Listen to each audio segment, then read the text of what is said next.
To the flag of the United States of America and to the republic for which it stands, one nation, under God, indivisible, with liberty and justice for all. Thank you. Welcome to our meeting.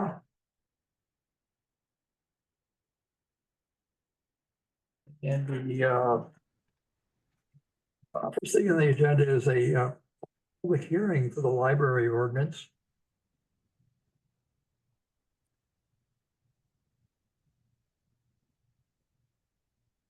And I'll open the public hearing. I think most people are familiar with it. Well, I mean, if people had questions, I came so I could answer them, but.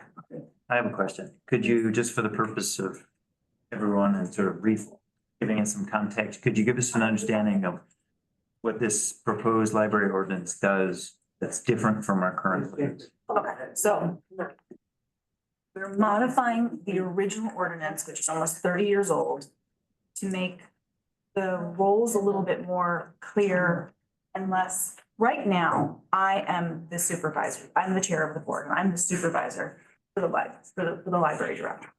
So we're modifying that so that the town manager has more clear roles and the trustees have more clear roles and we work more collaboratively.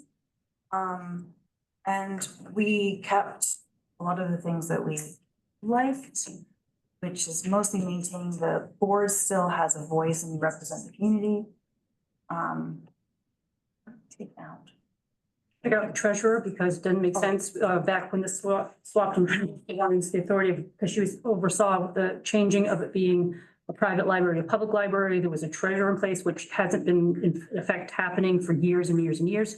There's no point of having that there because all the finances are run through town office, through the director. And we changed the name of the nonprofit of the Friends of Public Hudson Library because it used to be called something else. So that didn't make sense. It's not major changes. I think some of the wording now reflects the times we're in for technology, Zoom meetings, that kind of thing. It leaves it open for changes. So. Again, but.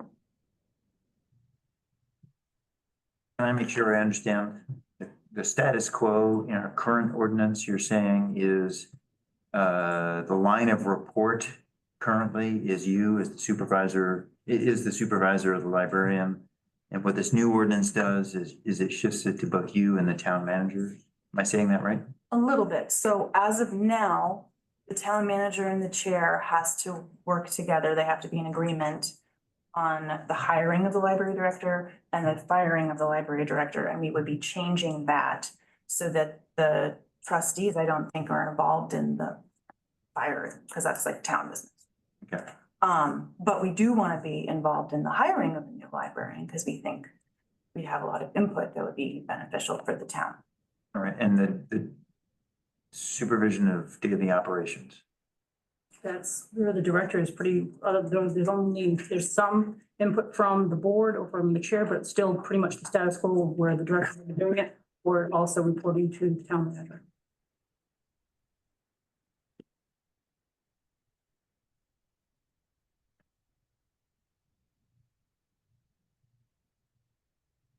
How did this proposal come to be? What was the vote? So the entire board voted unanimously to amend the ordinance. Then when we were in the beginning process of editing it, there was a minority of people who wanted it to be advisory only as opposed to the quasi-governing structure that we ended up with. So the majority of the board wanted quasi-governing. So then as a group, we began editing it and we came to an amendment that the board voted unanimously on to submit to the select board. And when we say quasi-governing, that means that the board is involved with the action plan, creating that and working with the director to form a yearly action plan. And the chair, and I think we made it so that with and the board as well, are involved at yearly evaluations. Along with the town manager. Along with the Along town with the town manager and the Yep. president of the Friends, if they so wish. Could I make a comment? I'm currently working under an action plan that the director was not involved in developing. According to the ordinance that was in place, I was supposed to be involved in that. There were supposed to be interviews before I was evaluated. And none of that was done pursuant to the ordinance or pursuant to the personnel policies of the town. So I'm gonna cut in right now and say that, Julie, you're allowed to talk about any of this in any way that you want, but it is inappropriate for the select board and the public to be involved in this discussion. So you're welcome to share anything you want, but this is clearly a personnel matter that the select board should not be involved in or really hear about. But you're welcome to share from your point of view, whatever you want. I just want to make it clear that we will not be responding to any of those comments that you're making tonight. That's also about the current ordinance, not the amendment.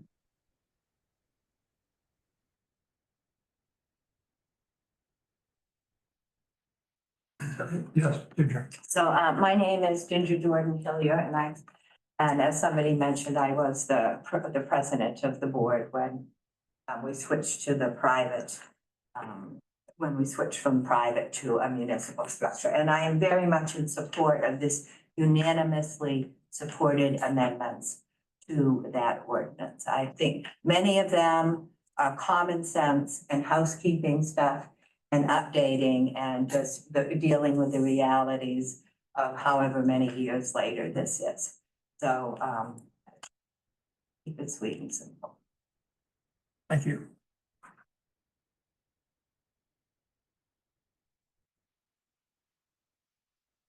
Anything else? Would it be fair to say the new ordinance creates a chain of command?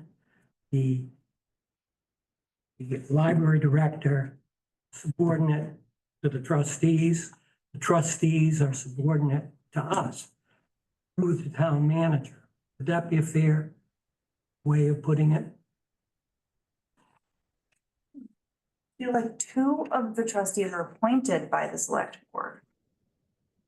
So theoretically, you could say that they're subordinate to you, but the three that are elected, I guess we serve the town. Every single trustee serves the town. So if the board represents the town, then yes, we would serve the select board.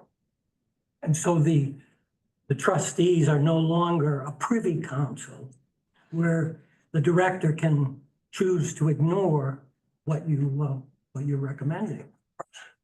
It's no longer that. Well, it shouldn't have been that, it was interpreted that way, apparently. Or it is just ignored. somewhere along the line of the last 30 years and various town managers and library directors, the spirit of what Ginger and that group wrote morphed into an understanding that it was advisory. And it's been run as if we were an advisory only board. That's the rub here, is that we're found out, Anna discovered and really got into the depth of what the true ordinance is. It's a governing ordinance. It's outdated. We needed to update it. And in the process of updating, it was decided that it would be, again, it's a governing ordinance, but I feel like it's that smidge of governing. It's not a heavy-handed governing because the library director is very effective running the library and working with the town manager. There's a lot of need for And managing her budget. Right. And all of that stuff. I honestly don't think that you would get trustees if they had to be super involved with all that as a volunteer position would want to do this. To be in a heavy duty governing, running the library kind of, that doesn't make any sense. It's kind of a blend in my mind. And with looking back to the spirit of what originally happened, it should have been going along right straight through, but somewhere, and we do not know where that change happened. We cannot seem to pinpoint which board, which librarian, which, where it happened. And I've been doing this is my 9th year. And I was on an understanding it was advisory during that entire time up until this past fall. Chris maybe will speak to it. I don't know. It's her past. But And for 20 years, I was told it was, almost 20 years, I've always been told by 4 different town managers that it was advisory. And that's how we've been operating. So this new ordinance would clarify that. It's, yes, but technically, it's not a new ordinance. This is updating the ordinance that is in now with just updating language and updating things to bring it into 2025. It's not a new ordinance. And for my part, I feel like it makes sense. I've had discussions with other trustees on why is it we have to get elected to this job when it's, you know, and go through these hoops to be on a panel that doesn't really have a purpose other than, you know, updating and redating MOUs and some very small minor things. It made more sense that back then, and it makes a lot more sense hearing Ginger talk now several times about the shift. And having been from the private to the public, I think it makes going forward, it could be beneficial to the library. But going from the shift from the private to the public, that, in my opinion, should have been made advisory, and it's probably why it was treated advisory. Because the library specialists that I have spoken to, that is typical for a municipal library, is to have an I advisory disagree. It panel. was very intentional when we made the shift. For there to be oversight, for there to be significant oversight by the board. Recognizing that the town manager needed to have a role for those pieces that you can't expect a volunteer board to have, but also recognizing that the town manager has a great deal on his or her plate. And so for the library, running of the library to get the focus that we felt would benefit the public and the services it received, to have this dual relationship. Now, it's needed to be refined. I have, you know, no problems with that. But the town manager has a lot on their plate, whoever they are. And so I do think the significant role for the library, but not the role that's the professional knowledge about insurance and pensions and special leaves. And you can't expect a volunteer library board to have all of those expertise. So we leave those to the person that's the expert at that. So there's consistency in the town on those approaches. Well, that said, there was a meeting where someone asked the board if any of them had management experience. So I think we're getting into muddy waters that probably should have been resolved before this evening. What muddy waters are we getting into? It seems like we've had this conversation about 4 times. Well, And we're doing it for the 4th time here in a public I'm still not hearing. clear about who I report to. And my understanding is Well, I I think report. that's Excuse me. Excuse me. My understanding is that I report now to the town manager and to the trustees equally. Is that true? As far as the reports go, the trustees haven't had many causes to ask for information up until recently when we started working on an action plan. So in that case, I requested an update on the action plan and CC Justin. So when Justin and I have a question for Julie, we just try to communicate as a duo, just so we're both aware of what the other one's asking, because it is sort of a unusual circumstance. But ultimately, the question in front of the town is if the town wants the original ordinance to stay in play or the amended version. I recommend.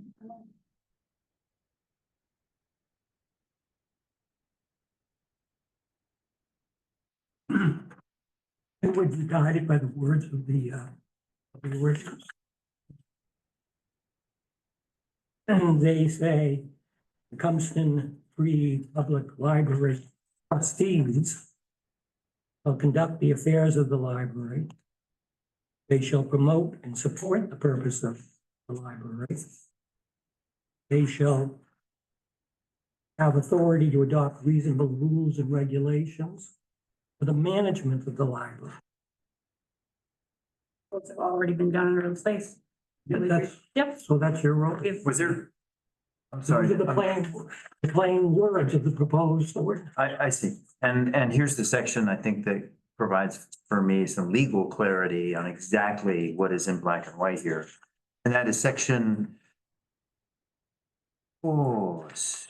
section 1 under the library director, part B. And it says the library director is supervised by the town manager and the trustees. Chair acting for the trustees' majority decisions. And it goes on to clarify a little bit, but those are the first, that's the first sentence of that. Was that provision changed at all from this proposed ordinance to the former ordinance? I think it used to say just chair and we said, and the trustee. And I think we added majority. Yep. All right, so it used to say the library director is supervised by the town manager and the chair of the trustees. Now it says the It town might have manager actually just said the chair of the trustees and not even the town. and not even the town. Yeah. I see, that was the, We put a little bit more on Justin's plate. We tried to make the balance and a lot of it was going to walking just there and reflected the entire. majority, I see, it Yeah. says the majority decisions of the trustees. Yes.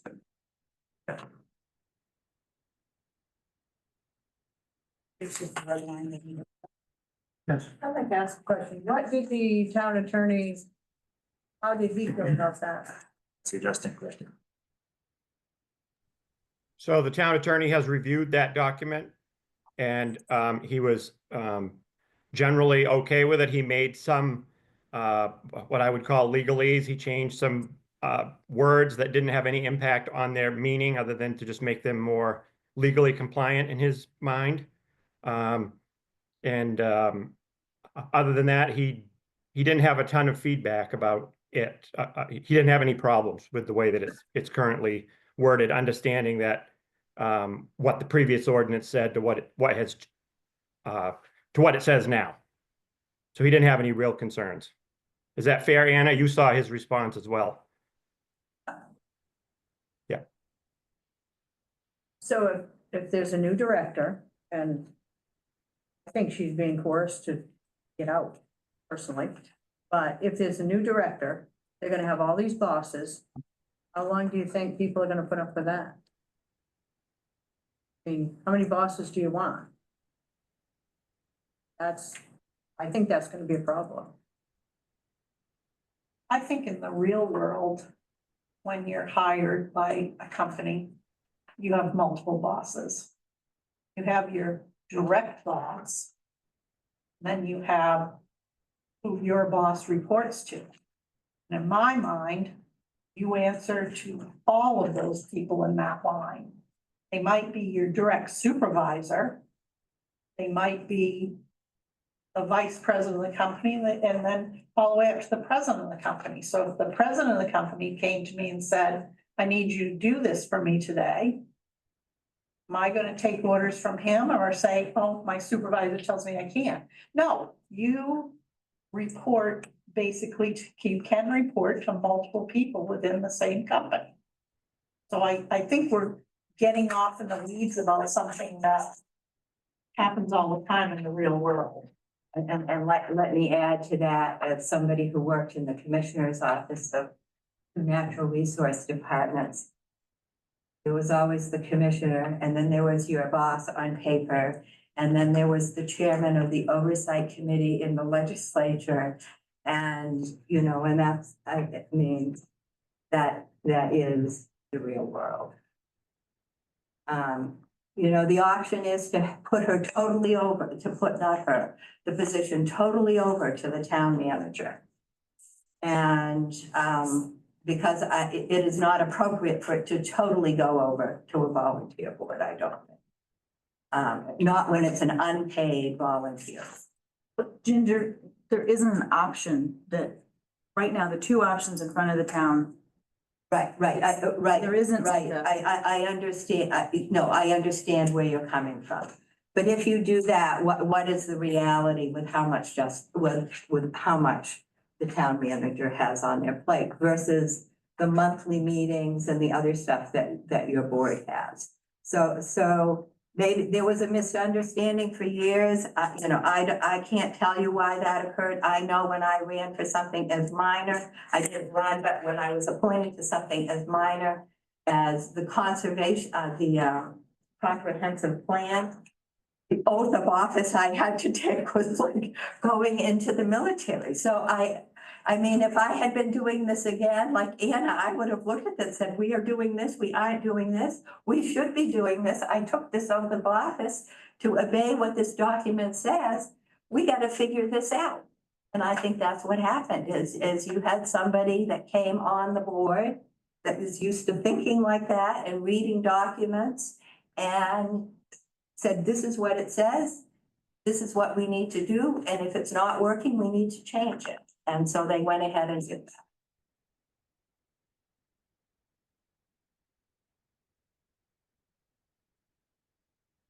Dave, as a veteran, doesn't it sound to you like a chain of command? Exactly what it is. Exactly.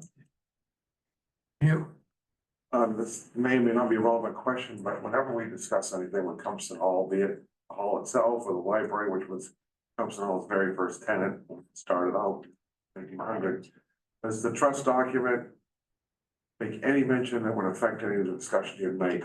Because there is plenty of notations and points about Compton Park oversight, about Compton, its hall itself. I haven't looked at the document. I should have it in my head, but I don't. I used to look at it more frequently when I was chairman of the board. Is there anything that, so there's nothing written, so that's a little vague when it comes to that. If I take it, I don't have that folder with me tonight, but if I had that folder, I'd be able to take out a copy of Dr. Punston's will. And, but there's only information about tenancy there. There's not anything about oversight at all. It shows up in the ordinance under section A, part 2, administration. It does say use of space in Compton Hall for library activities as provided for in Dr. Punston's will be coordinated with the Compton Hall trustees. And we meet with the trustees once a year, go over anything that may land between the library and the hall. So it's covered there. So it's kind of brief. Yeah. But keep in mind, the town attorney has reviewed. Right, I just, as a former chairman, I'm Yeah. always arguing about we follow the gifts directives, so Yeah. I wonder what they had to say to this. Exactly. To my recollection, there's nothing in there about oversight of the library itself, other than its tenancy. and I've been a Compton trustee for a number of years, and I remember it ever. It gets specific about other things, trees down the street. Yes. Money for the cemetery. I got surprised, because wasn't it Mrs. Wasn't it Charles's, was it Charles? No, it was Harry Faulkner. Who was the first librarian? Harry's wife or Dr. Compton's wife? Was one of them the first librarian? I believe so. One of the two of those ladies was the very first one. That's why I'm surprised. I know about Just surprised with that, one of those ladies, and there wasn't more written down about it. Well, sometime.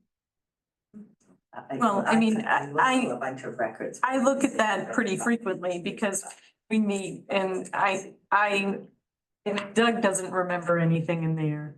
There isn't. It doesn't talk, all it talks about is tenancy of the library. I don't think the hall can kick the library. No, that's exactly right. So, The key component. yes. I remember reading that much. Because essentially that's what they wanted there first. And then to sweeten the pot, they added the opera I hall. believe on July 20th, when the hall opened, the library. Yes, exactly. So.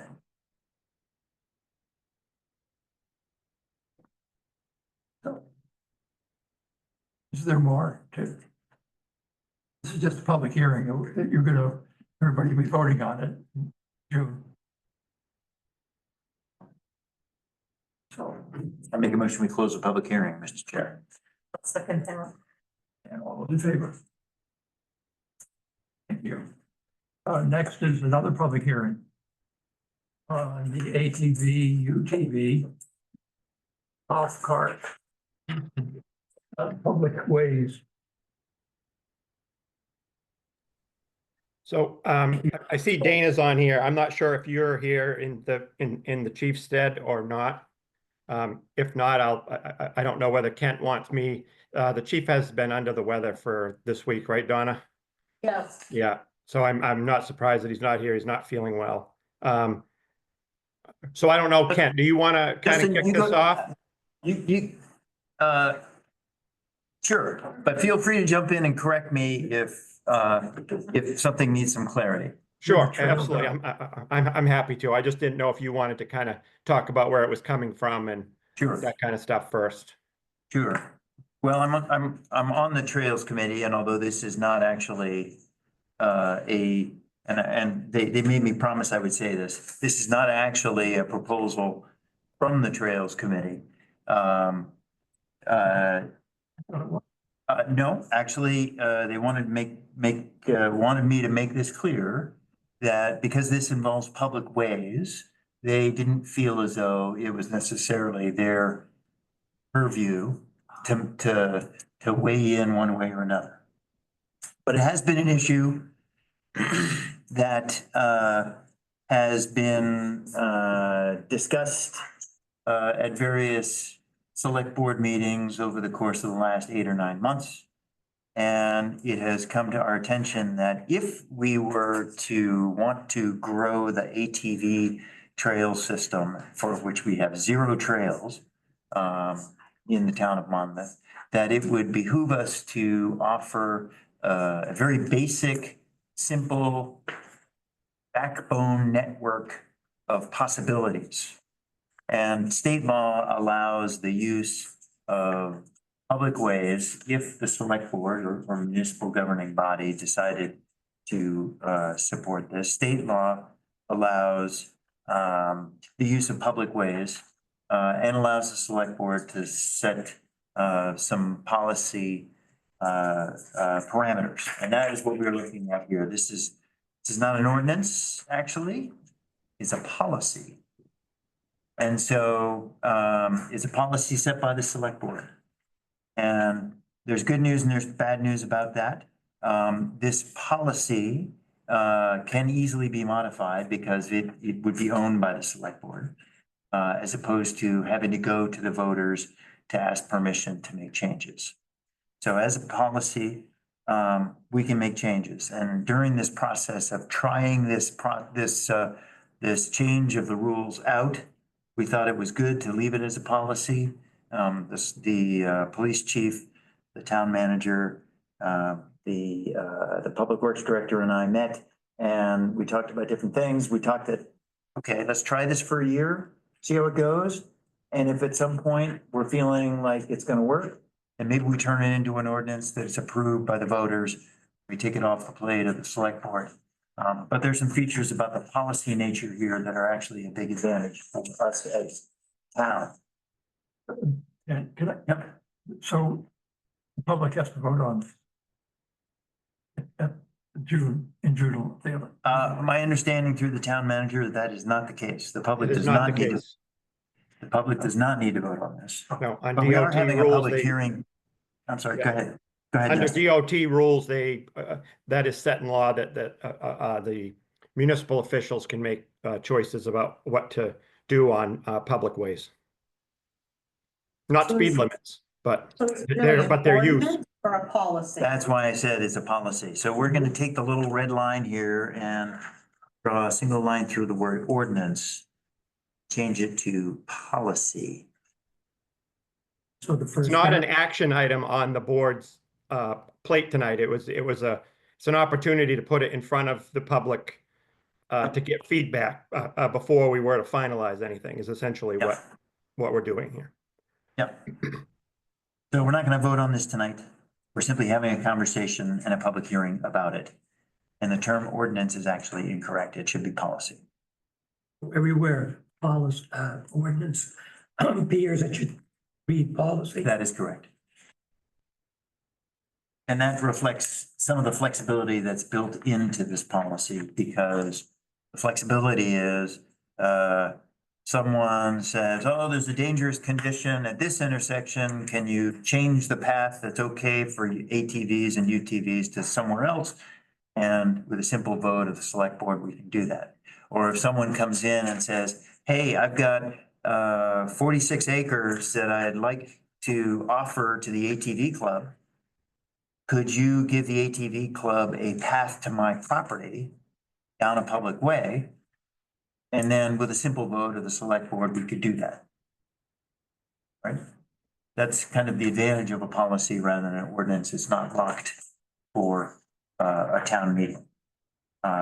Or someone comes to us with a better idea about some additional safety things that we haven't considered, then with a simple vote, we can change whatever parameters we've got. Let me talk, while I'm talking about safety, let me just say that we've got to comply with state law. People can't use public ways to interfere or be in the way of traffic or pedestrians. The ATV, UTV access routes are only open from sunrise to sunset and only from May 1 to October 31. So we left snow season off, we left after dark off. And it's going to be posted. Actually, there'll be signage at the beginning and end of each route that the TIF money can pay for because it is a network that supports trails. The TIF money is probably going to be about somewhere between $1,000 and $2,000 of signs, pretty much. Let's see, there's an annual review process for the access routes. So in the month of March, we'll do an annual review and decide at that time what we want to offer for the following warm season. People who are operating these vehicles have to have a valid driver's license, and the vehicle needs to be legally registered as required by Maine law. And then we are giving permission for these vehicles to be using public parking spaces, parking lots. And we're prohibiting them from being ridden on sidewalks. So what are you calling Chick Orchards? The Chick Orchard stand, Oh, the stand, the okay. fruit stand up there. Like, there is no Chick Orchards, We but can- there we is a Chick, the pick your own place, okay. That one. Paul So- Peters. Yeah, Paul Peters Place. The preliminary network that we identified, Blue Road, from Route 202 to Main Street. From, on Main Street, from the Chick Orchards, we'll put in their fruit stand to Route 202. All of Academy Road, Norris Hill Road and Packard Road. Maple Street, Gray Mill Road, Pleasant Street, and Beach Road. When we sort of selected those things, we were being aware of what the citizens had sort of identified in the survey that we asked them to take last November, which was a lot of support to try something with some restrictions and to connect point to point. Like, we're looking for people who live on Packard Road be able to get to the town beach. And we're looking for people who are on Main Street to get to the quick shop. And we're looking to, to support local businesses, go from the Monmouth General to around over to the intersection of Welsh and Main Street, for example. So we focused on the low speeds, the low speed areas. We're trying not to turn this into the Wild West where we have a bunch of large vehicles traveling super fast, and small vehicles not traveling so fast. And I don't know. Tell me what questions you've got, David. I do believe that you said it was from Chick Orchard Fruit stand. fruit stand to 202, it's to the town office, Oh, correct. all the way down, because there isn't. Yeah, there's a 45 zone there. And we're doing up side. It gets narrow with the ditch line. Yeah. Getting out my red pen. As I'm sure Justin is as well. And I didn't believe it went to, Blue Road didn't go from 202. I thought it only went from Norris Hill to Main Street. Yeah, that's, Because they don't want the ATVs to cross 202.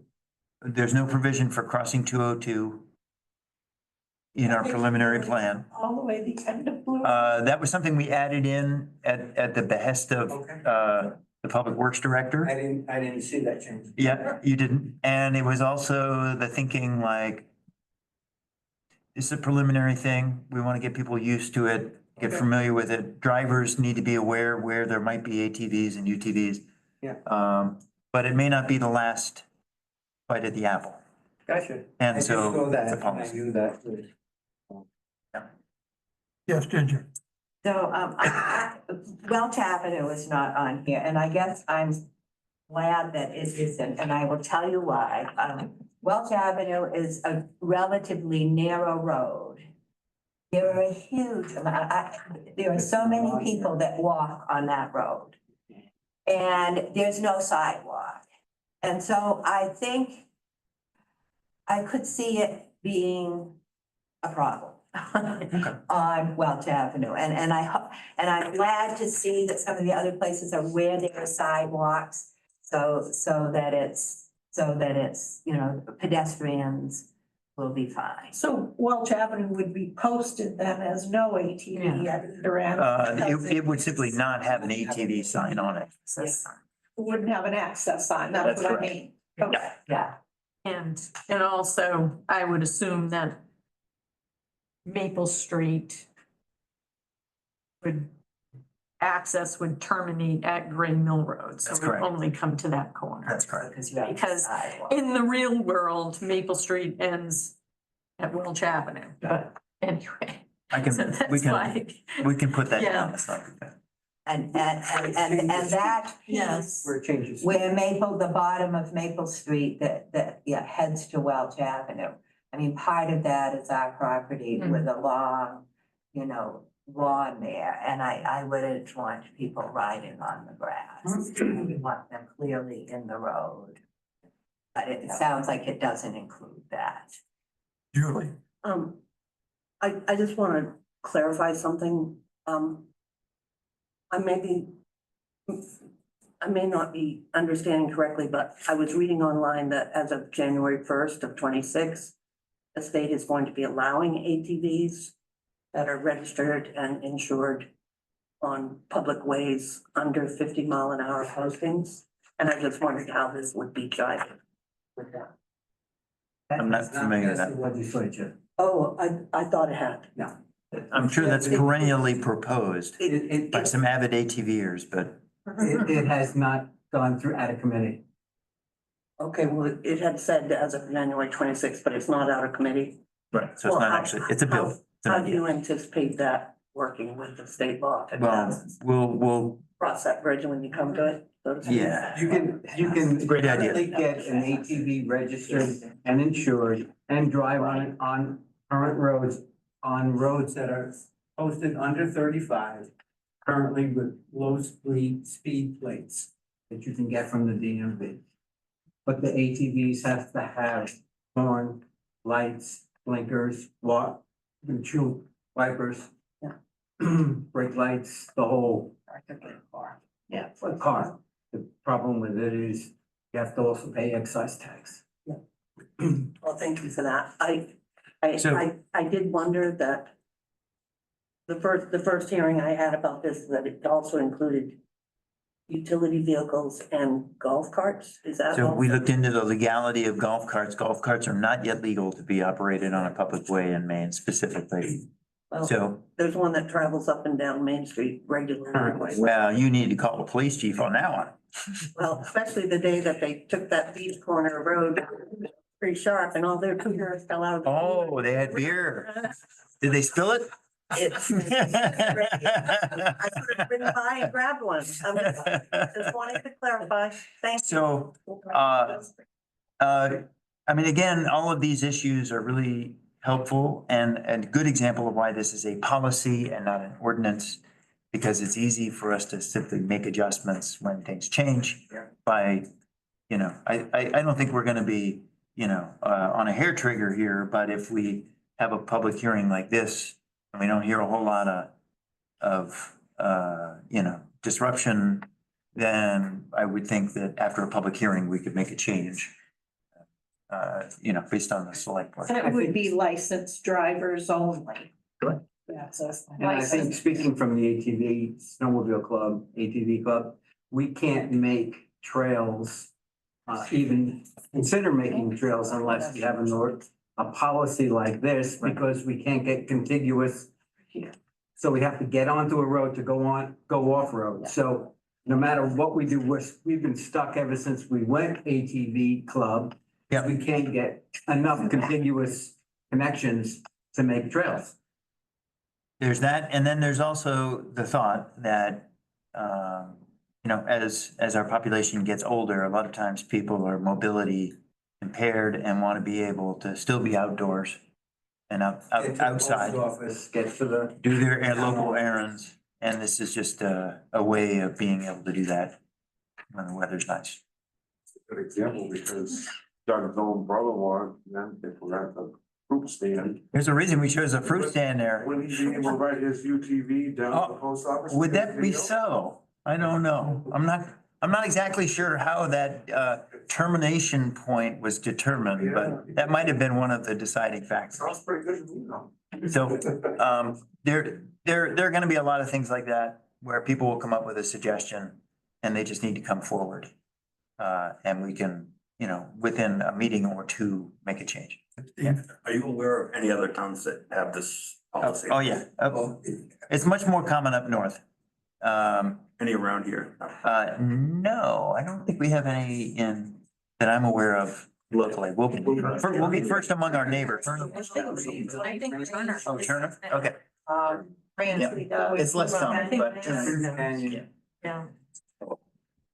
I know Gorham, New Hampshire. Gorham, New Hampshire is huge. Yeah. It's incredible there. And So, yeah. it's not just a Maine thing. I mean, I went to visit my brother in Texas, and coastal Texas is like full of Tennessee. golf cart / ATV type, vehicles on public ways. They have, they don't go on the highway. You don't take them out, or they're gonna get hurt. Golf carts and Yeah, ATVs are. So this is not just a Maine thing, but it's also a nationwide thing. Okay, I do Justin, have a question. Yeah. This says, how does a policy have authority to authorize the operation? That sounds like an ordinance can authorize, but how can a policy? I think State that law has sounds- given the right to choose this on local roads to the municipal officials. so maybe Justin, we could, Why does it say that a policy authorizes? Because I think that ordinance is a working draft that I cobbled some together. The chief did a lot of it, but what he did was he cobbled together ordinances from other communities, and it may not be perfect language right now, Joe. It hasn't been reviewed by the attorney or anything. It's something to start a discussion I suggest that it be with the reviewed. public. Well, I think it would have to before they even put it on the. well, it seems to me like there's two steps. And maybe I'm even missing one more, probably 3 or 4. The next step I would suggest is that we take some of the edits that have been suggested here tonight, perhaps have the town attorney review the document, to make sure that there aren't any glaring mistakes, as Joe has mentioned. Maybe there's some clarity that's necessary to make sure that we use the right, we talk about the right statute in the policy and identify how it is that this policy is authorized under state law.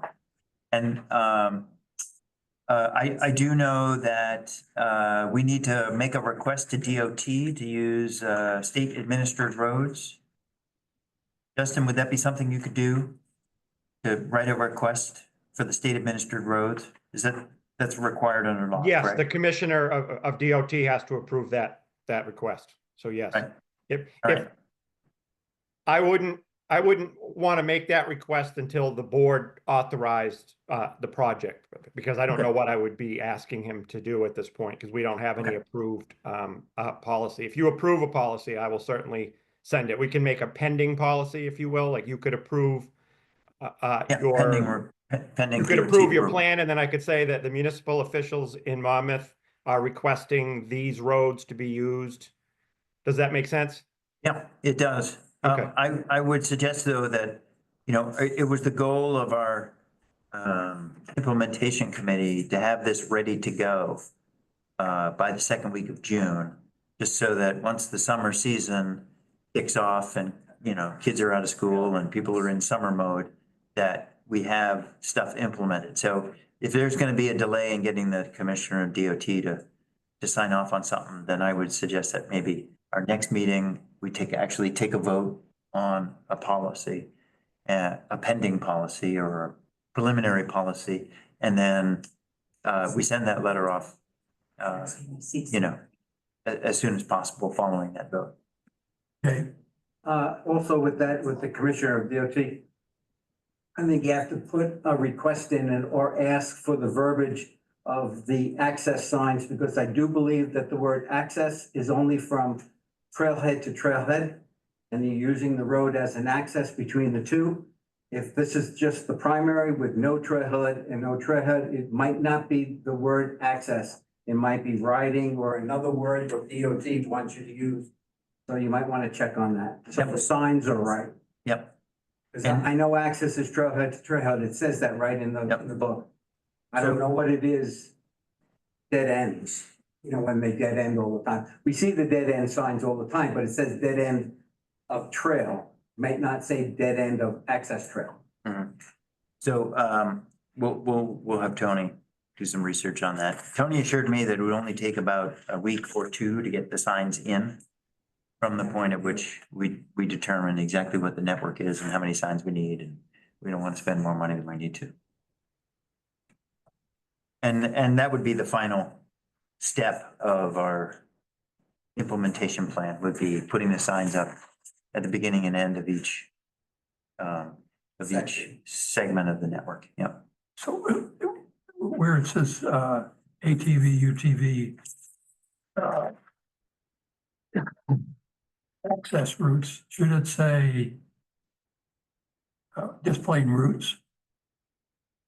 The term access route is used pretty common amongst the ATV, UTV world, kind of synonymous. It's always a little green signs. It's what people are expecting to see when they bring other places, so it's kind of consistent from community to community. We want to plug into that where we can.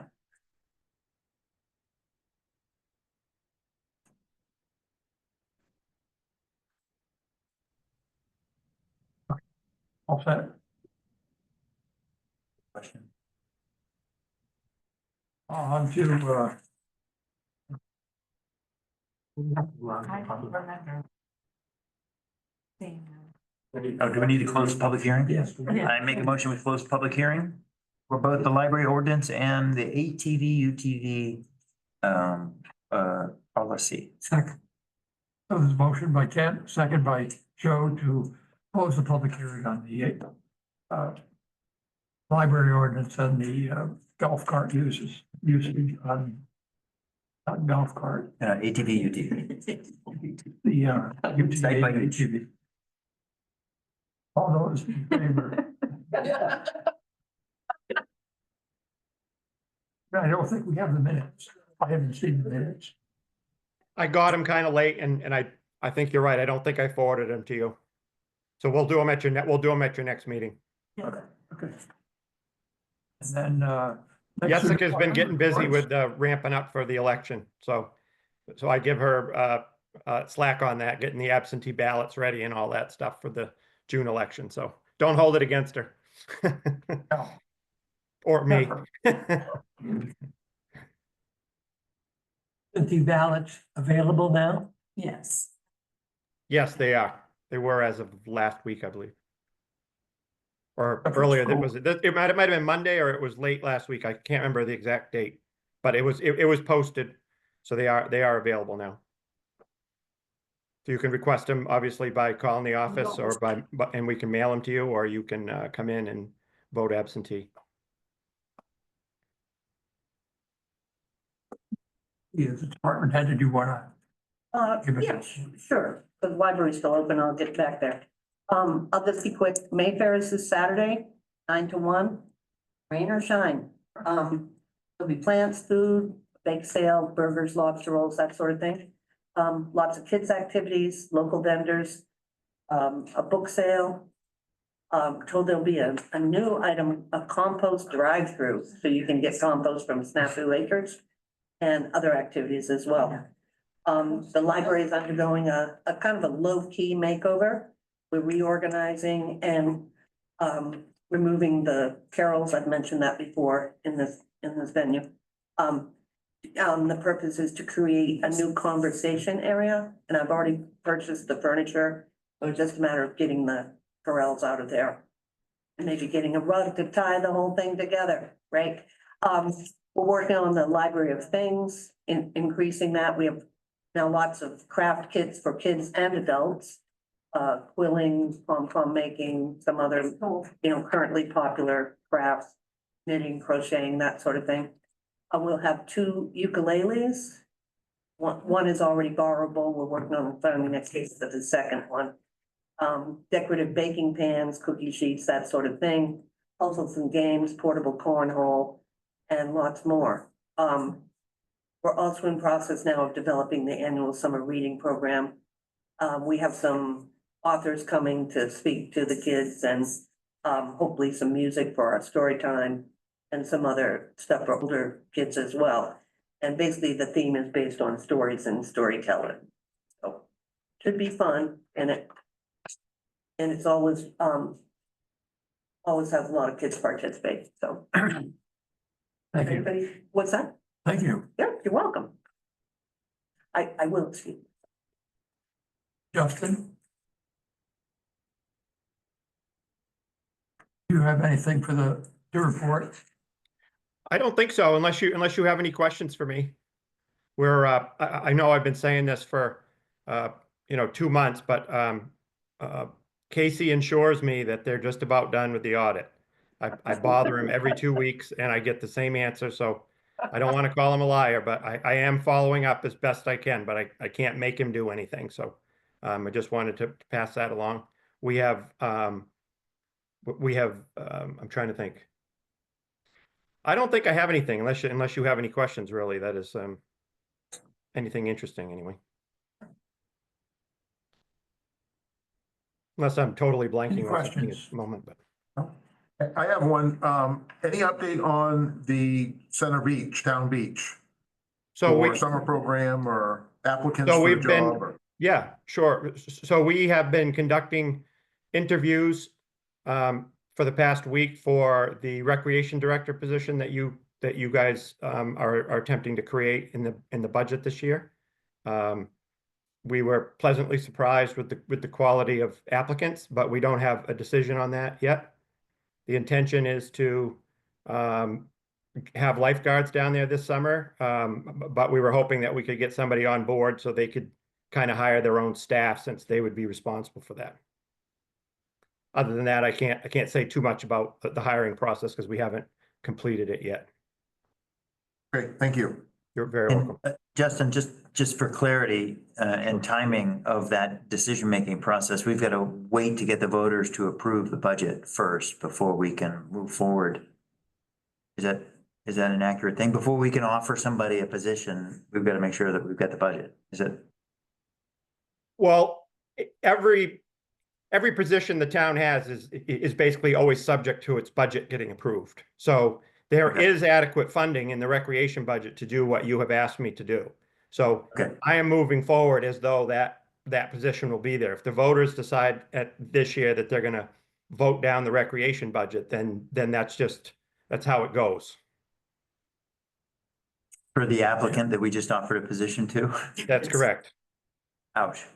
Gotcha. Yeah. But that's true with any position. And I mean, in theory, you could vote to not support Compton Hall anymore and we'd lose an employee that way too. I mean, that's how. We just board up the windows. Yeah. Early days, no. I have a question, Justin. Are you saying that the recreation director would be in charge of overseeing the lifeguards? The board's instructions to me were was to look at the position holistically, make it a full-time position that would oversee all recreation activities in the town. So yes, it would include the beach, but it would also include supporting the various recreation committees the town has, such as the age-friendly committee, the trails committee, and if the beach or rec ordinance, whatever you want to call it, passes in June, would support the newly constituted recreation committee and all of their activities. That's the intention of the position. As I understand it, the board can correct me, but that was the instructions I was given to move this initiative forward. So are you not looking for a waterfront director, or you are still looking for one? We are not. The intention would be that this person would fulfill what is currently two positions, primarily two And positions. so the recreation director would be in charge of hiring lifeguards, and there's not going to be any swim lessons then? Well, we don't know about that because we don't know. I can't talk about these individuals' qualifications because they're not here. But that was one of the concerns, was who would do what? And could we find somebody that is capable of performing the various functions? It sounds to me, and I'm just gonna give my opinion, like we're not gonna have a swim program this summer. That's what it sounds like to me. I would be surprised if we could get even. I'm not deliberately trying to be vague. I'm trying to be careful about not stepping on any applicants that are currently in the pool, but I'm trying to give you an honest answer. I would be surprised if we could hire somebody in the first or second week of June and have them be able to set up all that stuff that usually gets started in April. Does that You answer your? understand, I think that's a huge problem, that we're at this point, once again, last year we were at this point in May. We're at the same point in May that we can't guarantee any swim program, or the summer camp hasn't happened for 2 years. You know how I feel about not hiring Lisa Hash. She's gonna do a swim program, and it's a shame that we can't have it in our own town beach. I hear your concern and I do understand your position. We advertised the waterfront director since January and had no applicants. She said Oh, we she did- was told not to apply. No, she was not. I have had no communication with her since her employment ended at the end of last summer. You didn't encourage her to apply. I wasn't also her supervisor last year at the direction of the select board.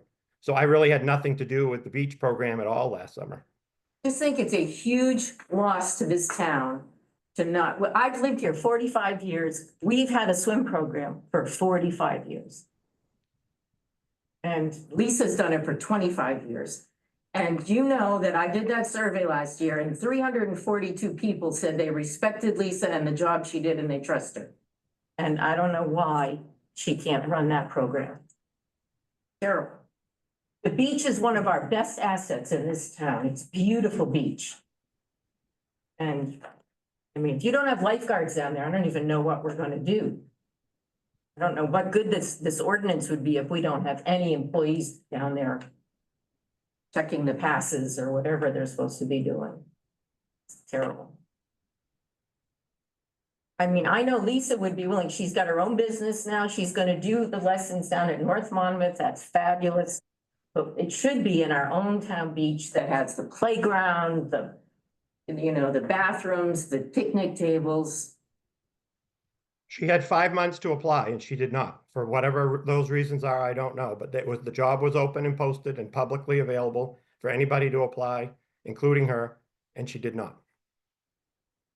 She told me a different story that I Well, I can't. saw a Facebook post that says she decided not to apply. Yeah, because she felt like she was told that they had better ideas or something like that. You know, I can't verify exactly what she was told. I just know what she told me. And she didn't feel comfortable working under those conditions again. Is the position still open? He withdrew. No, because in order to fund the full-time position that you guys have asked me to move forward with, we need, those positions have to be combined to fund them. It would be the Fund that waterfront full-time position. director and rec committee. Excuse me? Rec director. Okay, so the rec director would be in charge of the water. Of what? The rec director would be in charge of the waterfront.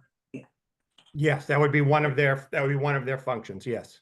And he or she could implement the swim program.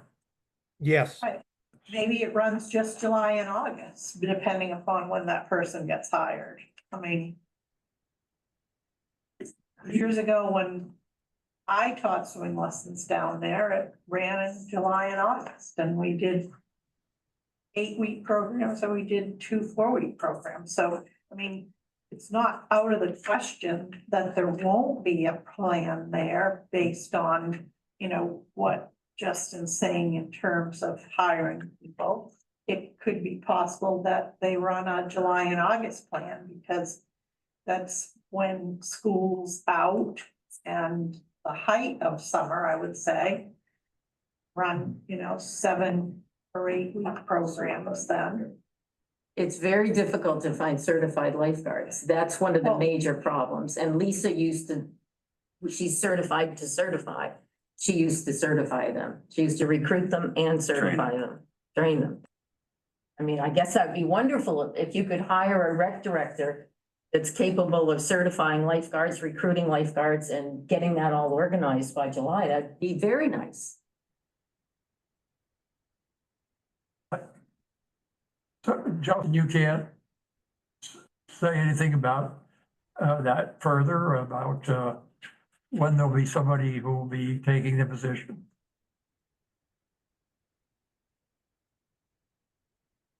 no, I can't. We just conducted interviews. We haven't made any offers, and then that's subject to their whoever were to accept the job, it's subject to their ability to start. And all of them may or may not have jobs, and they need to give notices to their current employers, you know, so on and so forth. It's not any, I can't answer that question at this time.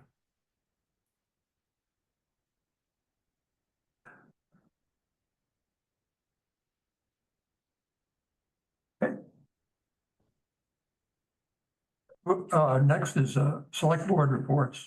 Or anything? I have one issue, but Yes. happy to let someone else go. I'm happy to let someone else go first. Okay. I just wanted to make note that we had a significant loss on our board for the 1856 rebuilding committee. We lost our chair, Don Hudson, suddenly. And I just wanted to make note of that and extend her family our deepest sympathies, because it will be a big loss. She's been a big part of our community quietly in the background, working at voting for us, part of the Economic Development Committee, part of the Reuse Committee when we started considering bringing the schools back on.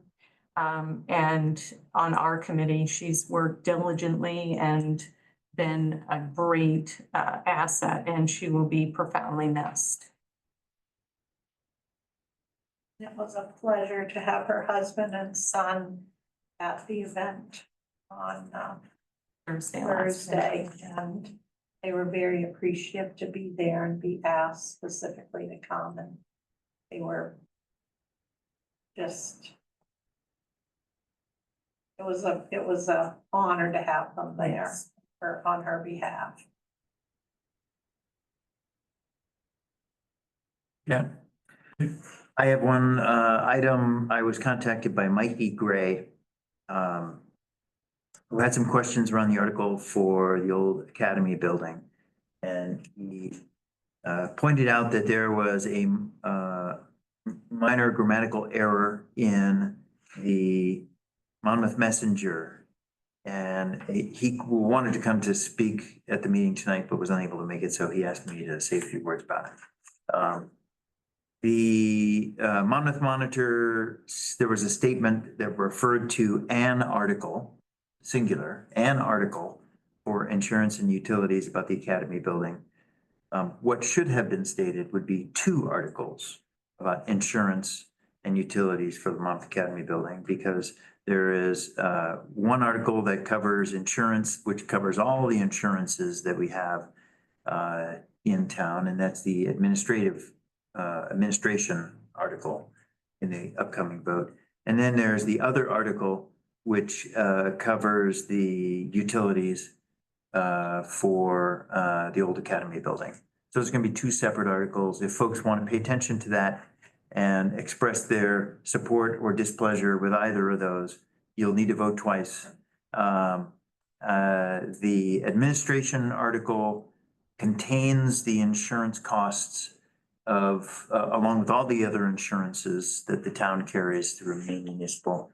The article, and I've forgotten the number, maybe Justin can clarify for us exactly what number that is, but the other article for the old Academy building, which is about utilities, is only utilities and not insurance.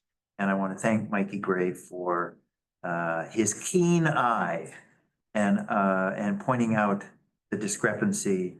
And I promised him that I would put it on the public record. And the reason that happened is I had written that article and submitted it prior to the fact that Justin told me that all the insurance goes into a separate line. And so that was my mistake, because I didn't know that it happened that way. And the article was due prior to my finding that out, so. The article about the articles? Yes, the article about the articles was due prior to, and I had written it and submitted it and then got the updated information, so. Well, unfortunately, we now have a clear understanding. It's on the public record. We're disclosing this before people vote. There is no shenanigans involved. It was a simple an article rather than 2 articles. And a deadline And a for Just making sure we read all those articles, so we know which Yes, one we're voting for. which one we're voting on, so. It's called the messenger. Messenger, what did I say it was? The Monitor. Monitor, The mayor messenger. bag. Thank you. See, even I'm making mistakes tonight. Any other select board reports? On to public comment. Yes, Dave. How's the revow? What are we doing? Where are we? What do we know? When do we get to fight it? When do we get to accept it? Guess we'll have to ask Justin then. That's just in that one. The field work is complete. I believe their data entry is complete in our CAMA system, but the schedules aren't loaded. So they're not done doing their analysis on what our sales information indicates for values going forward. You should get something probably in the middle of the summer, I would think, with our commitment deadline.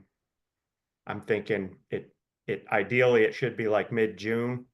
But we'll see if they can get that done. But you should be looking for it in either June or early July, so they can send out notices to set up their meetings, which will be about a week, where you'll have an opportunity to come and meet with them or whatever options they're going to offer, to have a discussion about what you think is wrong with their value. And then after that, they hand that information off to Donna, who then does the commitment documents for the board to approve in their normal course of events.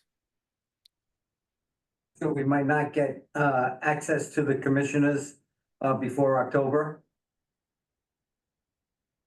Well, it'll be into October before Donna finishes and we get our next tax bill. No, our tax bills come out before that. We usually commit taxes at the end of August sometime, or early September. Will that reflect the new reval? That would reflect the new values. That's why your notices should be received sometime in June or July, so that there's an opportunity for you to meet with the reval company before Donna finalizes the commitment for the board to approve. Okay. I heard that yours is 1.3. You want to schedule your appointment tonight? You've got an appointment. I just to get on the commission docket. I just wanna, My problem. for the purpose of the public record, I don't think any of us have access to any of that information. And shame on us trying to joke about it. I have a separate question for Justin, actually, speaking of due dates and things. Annabessacook Lake is about this shy of the record that was set two years ago in terms of water level elevation. Like, it's supposed to rain on Saturday. And it's not looking good for my guests get their feet washed when they walk across my dock. So. Oh, as in it's too high? Yeah. Is that what you're so saying? Where are we with the engineering report that was supposed to be done on the Annabessacook Dam?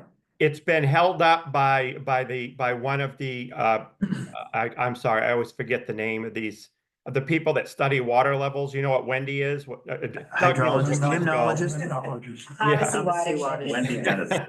It's very specialized work because I don't even know what they're called. But the Hydrogeology.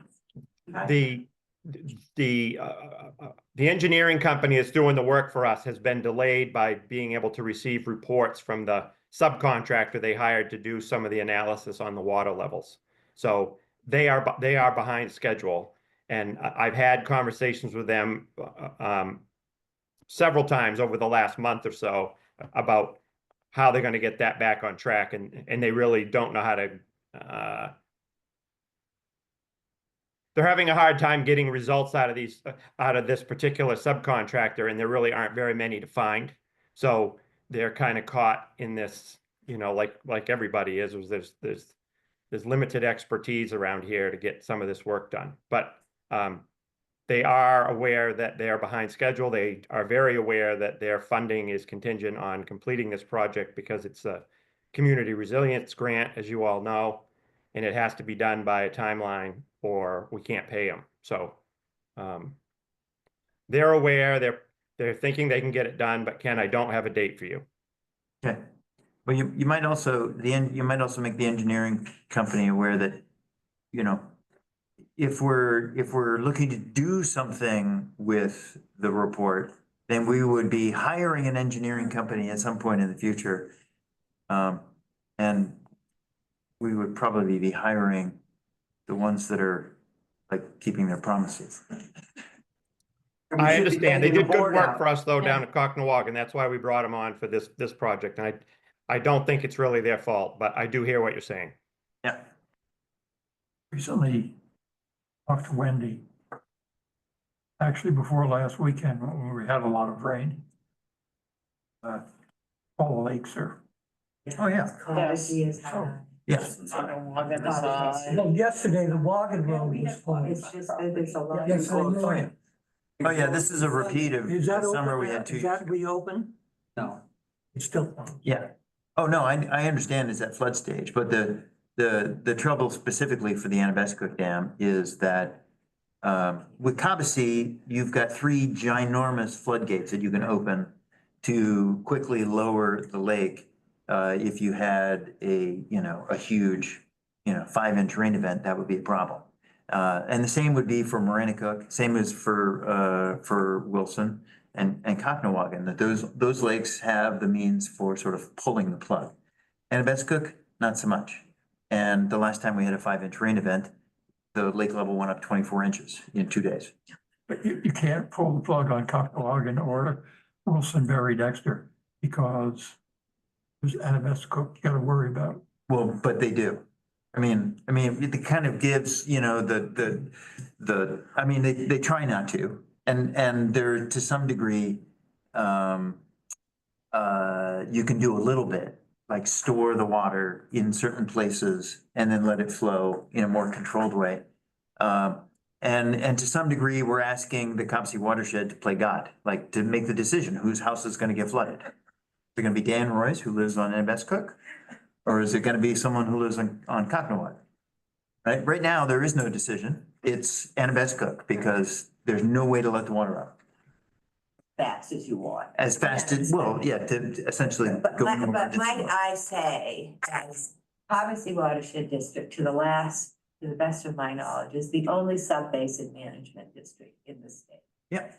And That's true. that whatever problems we're having here, we have the benefits of having a hydrogeologist working all the time at trying to balance what you can do, what you Okay. have on a watershed basis, where most other places are dealing with one or two lakes at a time. Right. And so that doesn't, I know that makes it hard for you, but and we need to get that dam fixed, and they're working on it, and it takes time. Right. But Oh, this is it's not as bad as it could be, is what I'm saying, It- because yeah. of the coordination that we do have. So, and this is, I'm not pointing fingers at Copper Watershed either. No, no, Because they're no, dealing with it's- infrastructure that's it's the 50, weather 60, and 70 years old. I mean, that dam was built, It's refurbished in the nineties, and it was built for a climate in the 1990s, not for what we have now. So there's no finger pointing. But the urgency in my inflection is that we do have a solution to the problem. Right. And we have funded it, but we don't have the report, so we can't take the next step. Yes. That is why I'm getting excited.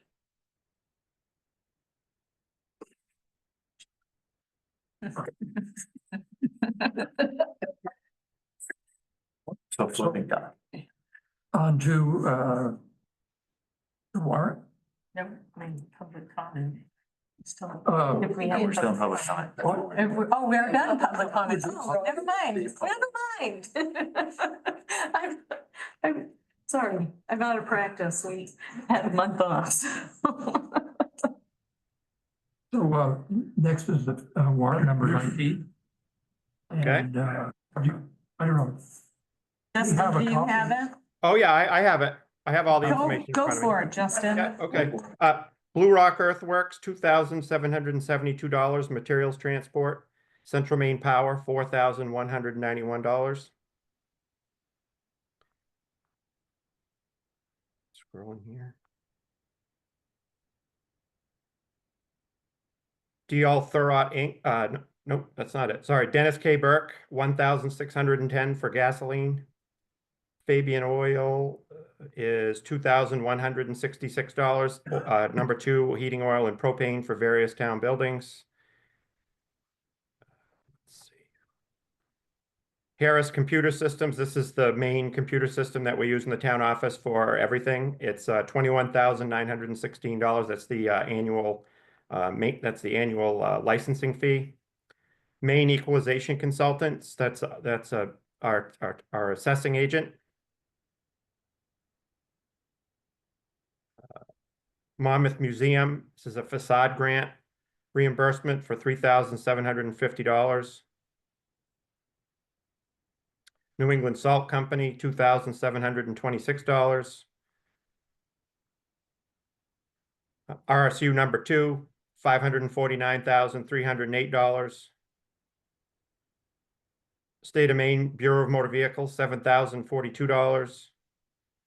For a warrant total of $606,642.67. I make a motion, we approve fiscal year 2024 warrant number 19. I'll second that. So the motion by Ken, second by Chris to approve warrant number 19. Fiscal year 24-25. All those in favor? Thank you. Motion to adjourn.